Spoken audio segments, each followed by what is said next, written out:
Hi, ladies.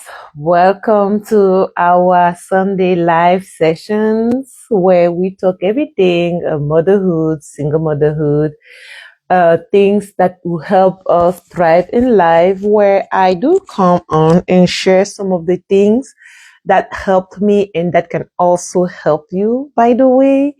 And before I start, I just want to thank all the mom here on my who are with me on this beautiful page of us. I want to thank you all. I do not take it for granted. I'm very, very grateful. Very, very grateful. Um, like I always say, the purpose for me to do this page is so that moms and single moms in particular can come together and feel understood, feel, you know, so that you can relate with another single mom and you can also learn some few things that maybe didn't come across and you can also share your experience. Why not?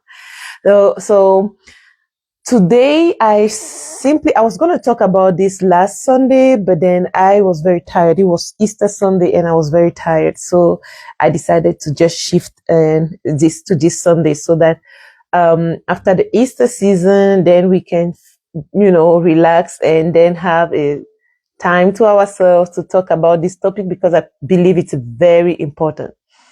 The single motherhood topic, achieving your goals without using a masculine energy, meaning using your feminine energy to achieve your goals. I believe it's very, very, very important. Therefore, I want to tackle the topic and take myself as an example. Why will I take myself as an example? Because I am a first generation everything. I came to America 10 years ago with $87 to my name. I didn't have no one to help me. I did landed in some relations. I did landed in some relations place and had to move after 2 months because when you have kids, you need to be independent very quickly. It's a must. You can't just relax and wait until things get better. So I had to learn very fast. I had to, set up goals very fast. I had to integrate the country very fast. And I thank God that and along the way of doing all of that, of navigating such a huge country with minimal help and also having to figure out how the culture is and how to move around, I was able to do all of that without any harm on me or my children. I was really protected by God that time. And therefore, when I overcame it and I am now on the other side, I felt strongly in my heart to share my experience with the hope that a mom who's also maybe a first generation immigrant or in a foreign land, as we say, who is trying to have a better life for her daughter, for her children, can also, learn one or two things from me because the page I am doing now is the page I really wanted when I first came to America. So I have a bachelor degree in respiratory therapy. I still work as a respiratory therapy, but I also do some other things on the side that I don't really like to talk about openly because it is I just don't want all the entire aspects of my life to be on live on internet. But during private sessions, I do explain the things that I do just in case a mom wants to venture into it.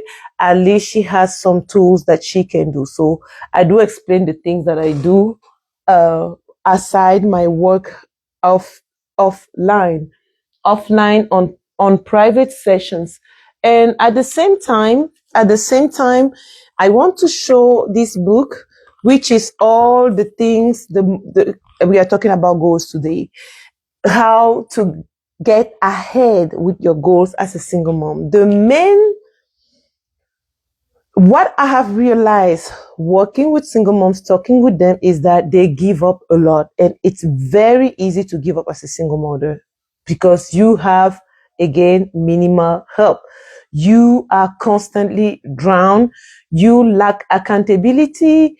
There is not really enough people to understand you and to also extend a helping hand. And even when there are people to extend a helping hand, it can quickly become frustrating. It can quickly quickly become frustrating for them, because again, relying on people, it's very difficult. And sometimes they are going through their own things, and they really don't want you to, they really don't want to also have to carry you along the way as they are dealing with their own thing. And that is totally okay. That's why in my page, I emphasize on being not self-sufficient, but being in a position that you are not fragile. You are not fragile. I emphasize on building anti-fragility. I emphasize on building a life that is going to support you and your children. It takes time, but it can be done. So the book is found on Amazon. I wonder if I can put a link. Can I put a link? Let's not worry about that. So this is me in a nutshell. I have 2 boys. I'm a boy mom. And yeah, that's it. So let's get into the big topic, the topic of, let me see what is this thing. Oh, yeah, let me just,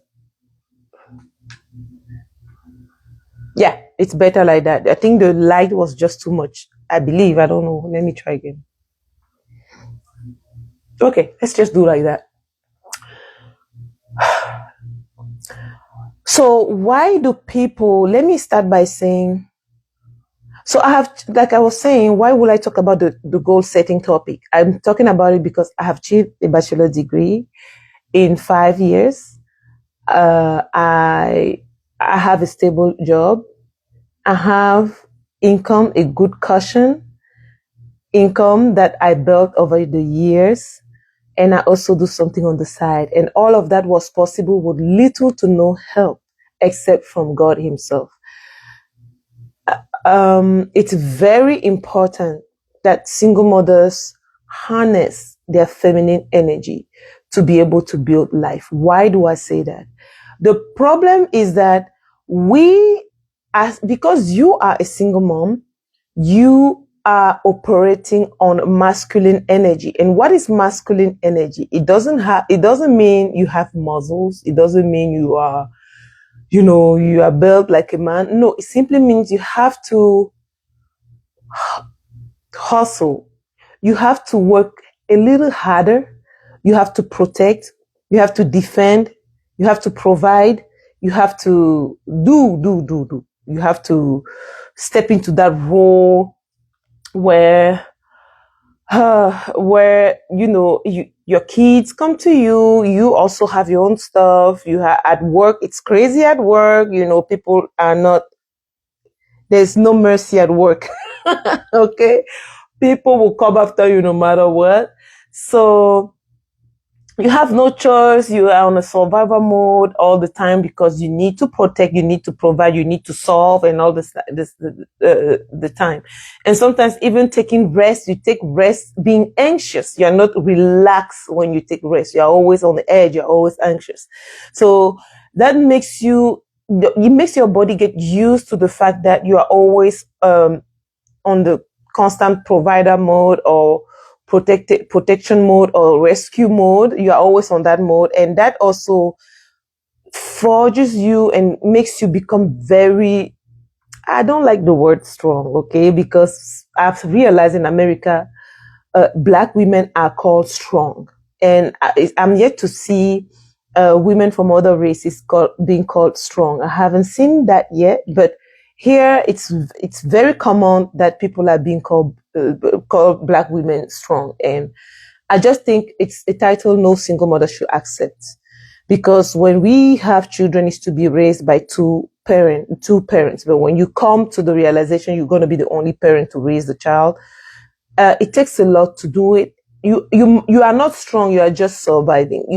Yes, we are strong in the Lord, but you understand what I want to say. I don't want moms to walk around saying they are strong, they can do it, because again, the truth is, it's hard. It's hard. Every woman is supposed to receive. Every woman is supposed to be helped. Every woman is supposed to be cared for. Okay. So being in that state of strong and all that just makes you were not built for that. We were built to receive, to bear kids, to be those that woman that takes care of her home, is emotional. Yes, you can have a career, but you can lean on someone when the world beats you. You can go back home and lean on someone and explain to someone what happened to you. I don't think women were built to be the ones doing everything, especially when you become a single mom. I am not a feminist. I believe that women have their place, men have their place. I do not encourage feminism. That what a man can do, a woman can do also. I doubt that. Again, that's me.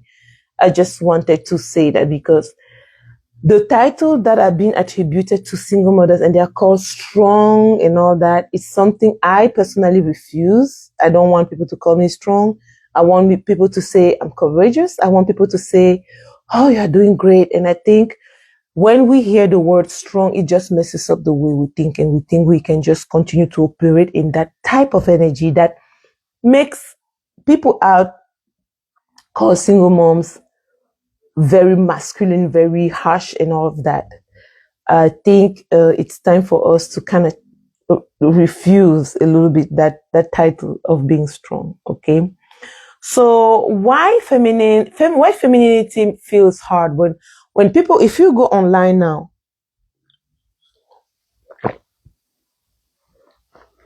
I hope you have your favorite drink, because here you do get to have your favorite drink and we hang out together on Sundays. So I hope you have your favorite drink. So why, when women hear femininity is not about wearing pink, wearing skirts, soft spoken. And even though it's good to be soft spoken, it's good to have good manners as a woman. I still believe in that it's good to be well dressed, but femininity is an energy. It's being able to receive, even when you are stressed, you should be able to regulate that stress in a way that it does not disturb you and it doesn't sit with you, because women tend to sit with their emotions for months, for days, for months, for years. If you want to use your feminine energy, which is receiving things with grace, with calm, it takes practice. It takes practice. Being able to, even when you are impatient with your children, be able to respond with calm, with controlling your tone. I'm still working on controlling my tone. I'm still working on it. It's not easy sometimes. Yeah, but controlling your tone, dressing up in a way that feels good for you, being able to take care of yourself, knowing that you need to rest, you need self-care, you need to sleep. Even when you are having all the problems of the world, you still need to take care of yourself, still need to return to yourself and take very good care of your body. You still need to go to those annual checkups once a year. Even if you do not have insurance, it's not that expensive. It's not. If you're in America, it's less than $1,000. I think it's even less than $500. It's worth the price. If you don't have insurance, do not neglect your body. Take care of your body, because that's what's going to carry you. Take care of your skin. Be gentle with yourself. Practice calm. Practice receiving things with grace. Educate yourself daily about the things that you want to learn about. If you want to learn about glow up, educate yourself. If you want to learn about money, educate yourself. If you want to be close to God, read your Bible. If you want to be that woman that is calm, look for women that are like that and learn from them, mimic them. They are online. They are doing great things. There is one lady I enjoy watching. Her name is Jazz Turner. She has a YouTube video. She's even here online. I call her the queen of the glow up. Listen, if there are things that you need to bring back to your life, because single motherhood is a phase of your life, it's not your entire life. It's a season of your life. You're not going to be like that all the time. And children will come and leave. So while you are with them, learn to relax, learn to rest, learn to take control of the things that want you to be out of control, like tiredness. Yes, you can be tired.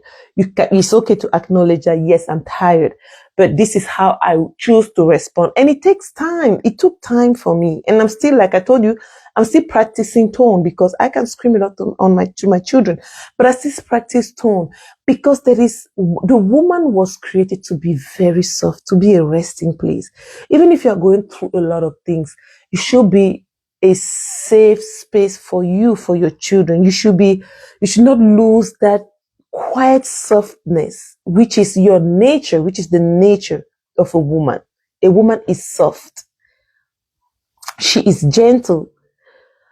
Even if you handle life, and I will tell you what, even in the workplace, when you are, well, the workplace can be very tricky, but if you know how to be in that unshakable space with keeping your calm, it's very, very important. Very important. Okay. Oh, my kids are calling me. C'est quoi, Nathan? Okay. So let's see how we can achieve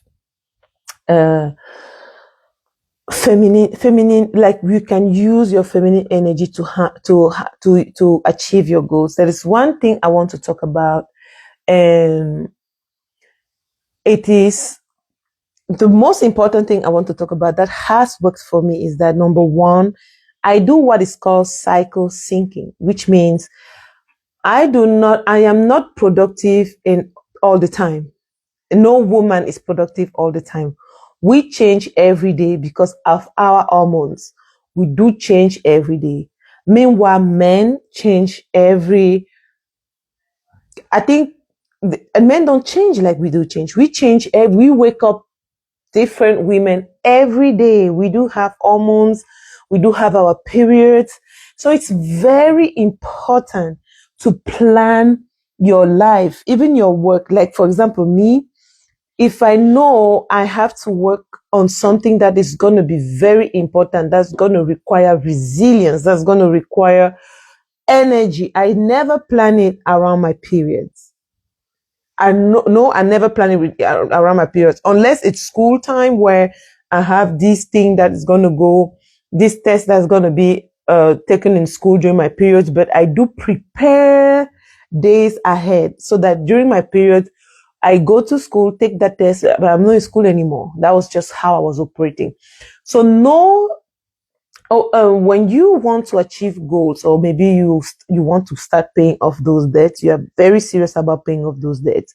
You are very serious about saving your first $10,000 or your first $20,000 or your first $5,000 or even your first $500. You are very serious about it. So what you need to do is to schedule, like if you have to open your bank account to see all the balances, all those things, and you know that planning maybe how to save is going to require a lot of energy, because money can feel emotional. It shouldn't be, but money is extremely emotional because it's tied to your worth. People do measure themselves based on the amount of money they have in their bank account. It takes time to dissociate yourself from that. So trying to do cycle syncing. So we have 4 phases. When your menstrual cycle, so we have the phase 1, which is the menstrual cycle, which it's slow down, reflect, and stuff like that, and minimal work. So what I will do during that time, I will automate most of the things that I have to do. I will minimize driving. I will not go to the grocery stores. I will minimize movement, because that time I want to rest and relax. So what I will do most times is I will not schedule anything that requires high level of concentration, high level of energy. Even content, I will not do content during that time. I will default in relaxation mode, learning mode, taking care of my body, taking care of myself, watching movies, catching up with some movies, doing things that do not require a lot of energy, but instead I nurture my body, I stay quiet, I drink hot stuff, and I simply take care of myself. And I don't even cook a lot that day because I've batched everything. So if you are a mom and you want maybe to go back to school, or you want to start that little business, or you are planning something big, whatever the case may be, know that as your cycle is coming, plan ahead. I was taking my calendar because I wanted to kind of show you guys how I plan my stuff, in the sense that, so this is my period. When you see that line, is the line that says my period will start this line, and therefore I don't plan anything between those times. So this is the line, right? This is the line. This is the line. I don't plan anything during that time, but I plan heavy stuff, or stuff like go to the doctor appointment, all those things. So when I was in school, like I told you, I will read ahead of time so that during my periods, I just go over the notes and then take the exam, or I just go sit down with minimal stress. So during the period, you slow down, you reflect, minimal work. And then number 2 is your follicular phase, which is the phase after your menstrual cycle. This is where you start to plan. Maybe, okay, Eve, I want to save, let's say $10,000, and by next year I want to have $10,000 in my account. Then I'm going to start brainstorming ways to bring the income. I will start reading other women that have achieved it. I will start implementing things.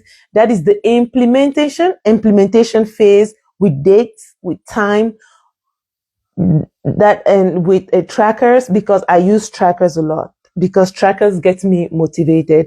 So with days, time, trackers, all those things, I do them so that by the time I hit the ovulation phase, which is my peak energy, let's say, like I used to work a lot because I had a goal to achieve, a financial goal to achieve. I had things that I wanted to fund, and I also have also have a goal, savings goal I wanted to absolutely achieve. So during my ovulation period is that period where I will pick good amounts of extra shifts, because then I'm just operating in my peak energy level.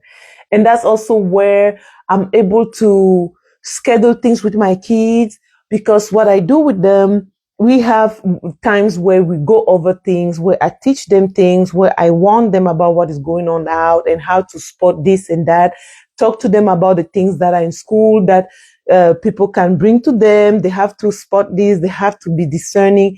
That's the moment I am more into the things that are going to move the needle forward for me, like scheduling countless amount of extra shift.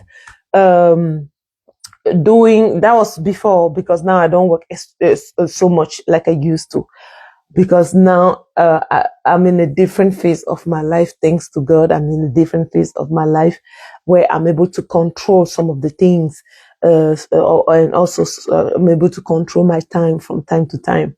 So the ovulation period, so that's how you move towards your feminine energy. And then we have the luteal phase. I hope I'm pronouncing it well.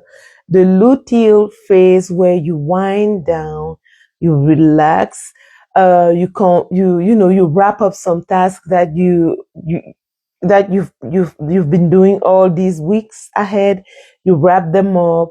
You start preparing for the season, for your menstrual cycle season. And also, this is a one phase on how to use your feminine energy to achieve your goals, to channel your energy where it's needed, when it's needed, and to really spot that productivity time. One thing I also wanted to talk about is to spot the productivity time, the time you are the most productive. For example, for me, I am the most productive around this window from 8, 9 till midnight. This is my highest productive moment. Why? When I was going to school, I used to read around that time because at that time my kids will be in school. So I will have time to read. No, they were not in school, sorry.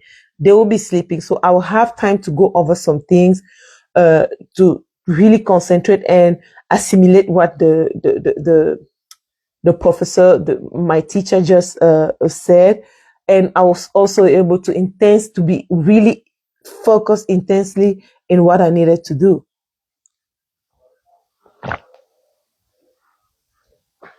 So that too is very important.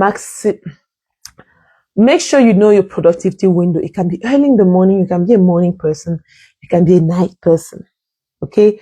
And at the same time, one thing I wanted to share is also use discernment. Women are very good in discernment. Women are extremely good when it comes to discernment. I'm very good at discernment, especially because as I was navigating America, it took me time to read people really fast and clearly. And that is a gift that women have. So develop your discernment. Know when to rest and know when to work hard. Read the room when you get in. Be quiet. Be slow to speak. Be really, gentle. That way you will be able to spot who's for you and who's not for you. When you go maybe at work, you are able to know in who to say what, and or in who to ask for help to show you something or to refrain from asking. These are some of the feminine energies, not just to put makeup, to do self-care, to do bubble bath, to wear pink, to wear dress, to wear skirt. That too counts. To have long hair, that too counts. But we here are talking about achieving goals. And achieving goals as a single mom is not easy because everything falls on your shoulders. You are alone raising children. We're not supposed to be alone. It was supposed to be a shared work. So it's easy to give up. And it's easy for people to take advantage of you because when you're a single mom, people expect you to be weak. And I think that's probably why some of the moms are very, I don't like to say aggressive, but they are very so high energy just to kind of intimidate sometimes people. Because they know sometimes people want to take advantage of them or use them. So use your intuition. When your children are maybe complaining about something, don't just brush it off because you're tired, because you got stuff to do. Listen. That's part of feminine energy. Achieving your goal of raising real good kids it's very important because you know what they say about single mothers. You know how they talk about the statistics or how this amount of children come from single mother home, are in this type of place, are in jail. The girls are dancing naked and the boys are doing. So you know what the society is waiting for you. They are waiting for you.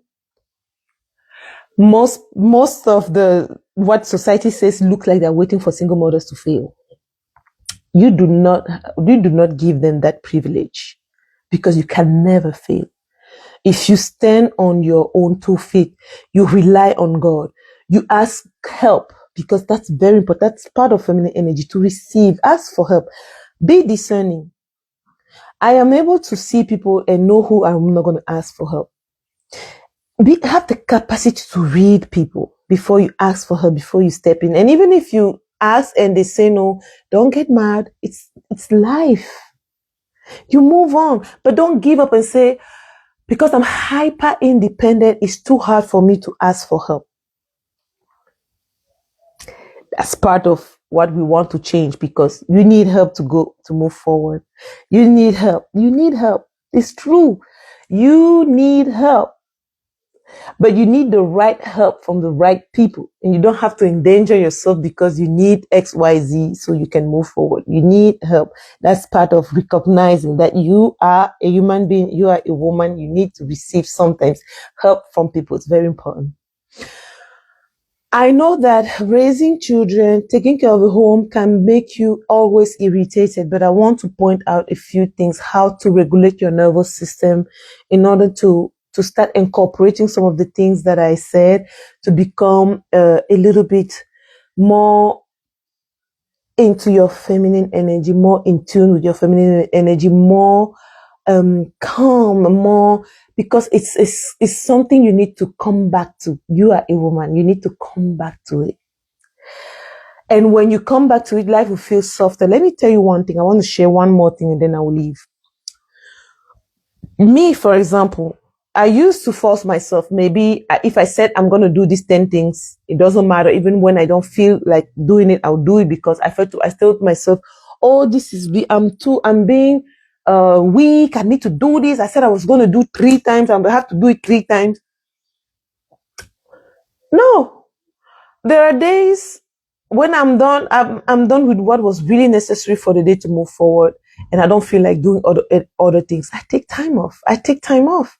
When I feel like, oh, okay, I don't want to go grocery shopping, but what I can do now is to do the list, and then tomorrow I will do grocery shopping. I'm very gentle with myself. There's no need for me to rush. Who am I trying to impress? I need to rest. I need to take care of myself. I need to be calm so I can handle things gently. I don't need to go all over the place trying to find XYZ. I don't need to do that. I don't need to do everything to prove that I'm strong. So the last part I want to share is how to regulate our nervous system so we can come back to ourselves from time to time as single mothers. Silence is so good. When I wake up, and I'm not in a rush. Most time I'm not, because my kids are already grown, so they are able to take care of themselves. I just see them off when they're out, and sometimes I take them to school, but it's very rare.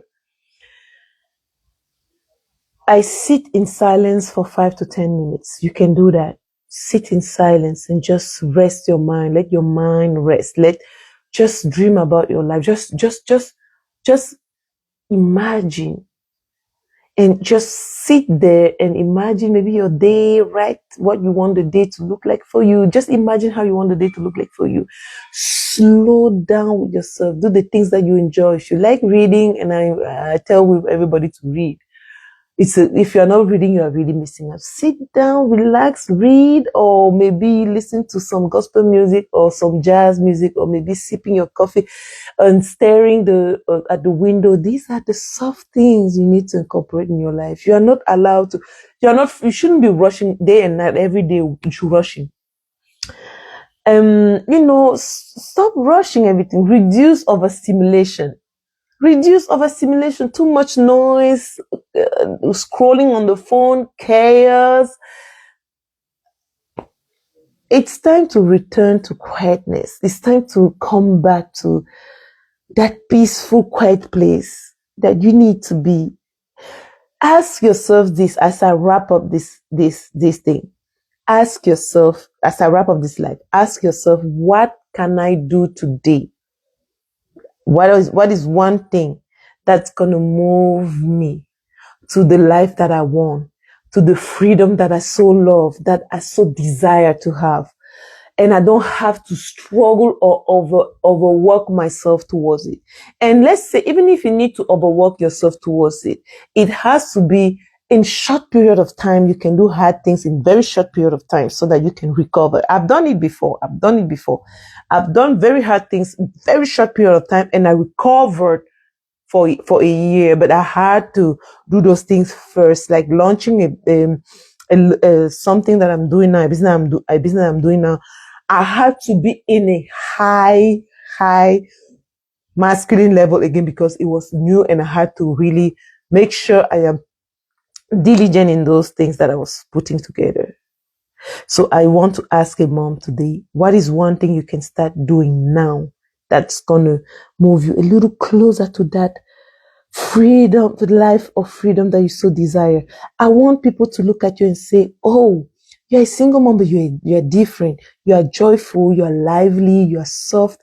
What is that one thing? Me, during a long time ago, it was being able to go out alone, because it was a struggle for me, because I'm an introvert. The moment I did that, I felt so good, and I got back home and I'm like, oh my gosh, this feels so good. Then I started to reflect, what about what happened today?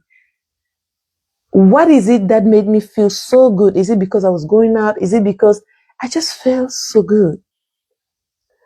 And that catapulted the things that I needed to do that I was procrastinating. It just healed something in me.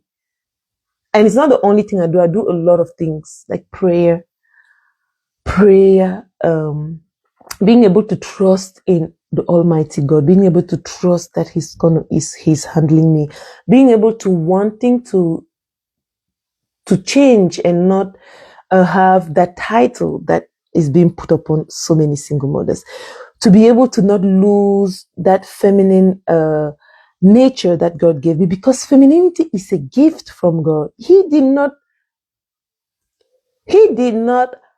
um, He did not created you to operate like a man. It's just the way things are in life that makes women to operate like that sometimes. Just the lack of so many things that's happening out there. I hope a mom will be encouraged today. I hope a mom will feel like she can do something to return to her femininity. And I think femininity is a gift. And I thank you for watching. Thank you also for those who will be watching later. See you next time. As this quarter starts, or we are kind of in the middle of April, use your feminine energy to achieve your goals. See you next time. Bye for now.